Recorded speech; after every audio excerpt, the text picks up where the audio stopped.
आपका मेरे चैनल में स्वागत है।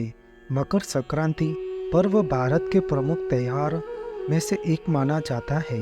मकर संक्रांति पूरे भारत और नेपाल में भिन्न भिन्न तरह से अपनी रीत रिवाजों और पारंपरिक धार्मिक रूप से मनाया जाता है। पुराणों में मकर संक्रांति को देवताओं का दिन बताया गया है। ज्योतिष शास्त्र के मुताबिक जब सूर्य देवता एक राशि से निकलकर दूसरी राशि में प्रवेश करता है तो इसे मकर संक्रांति कहा जाता है।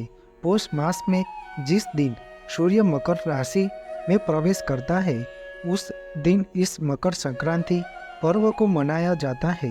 यह संक्रांति अन्य 12 संक्रांतियों में से सबसे अधिक महत्व रखता है।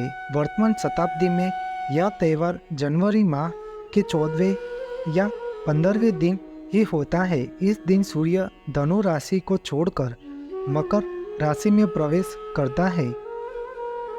तमिलनाडु में इसे पोंगल नामक उत्सव के रूप में जाना जाता है, जबकि कर्नाटक, केरल तथा आंध्र प्रदेश में इसे केवल संक्रांति ही कहते हैं।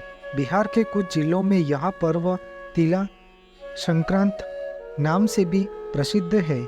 मकर संक्रांति पर्व को कहीं कहीं उत्तरायण भी कहते हैं। 14 जनवरी के बाद से सूर्य उत्तर दिशा की ओर जाता हुआ होता है।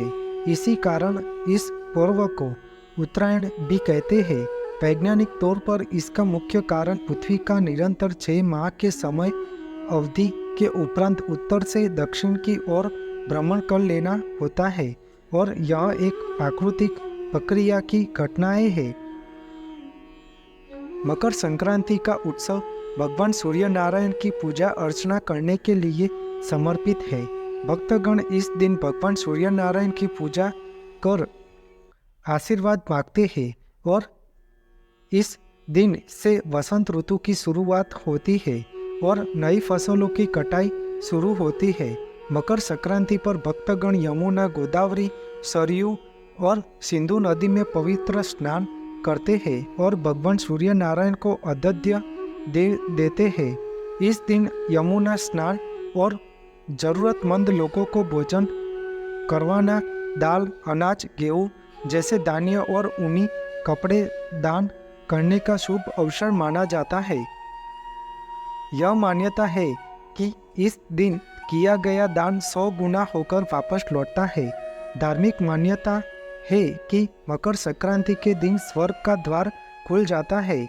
इस दिन पूजा पाठ, दान, तीर्थ स्थान यात्रा और नदी में स्नान करने से मोक्ष की प्राप्ति होती है। पौराणिक मान्यता अनुसार इस दिन भगवान सूर्य नारायण अपने पुत्र शनिदेव से मिलने स्वयं उसके घर जाते हैं। भगवान शनिदेव मकर राशि के स्वामी है, इसलिए इस दिन को मकर संक्रांति के नाम से जाना जाता है। माँ गंगा जी धरती पर मकर संक्रांति वाले दिन ही पृथ्वी पर अवतरित हुई थी। इसी गंगा जल से ही राजा भगीरथ के 60,000 पुत्रों को मोक्ष मिला था। इसके बाद गंगा जी कपिल मुनि के आश्रम के बाहर सागर में जाकर मिल जाती है।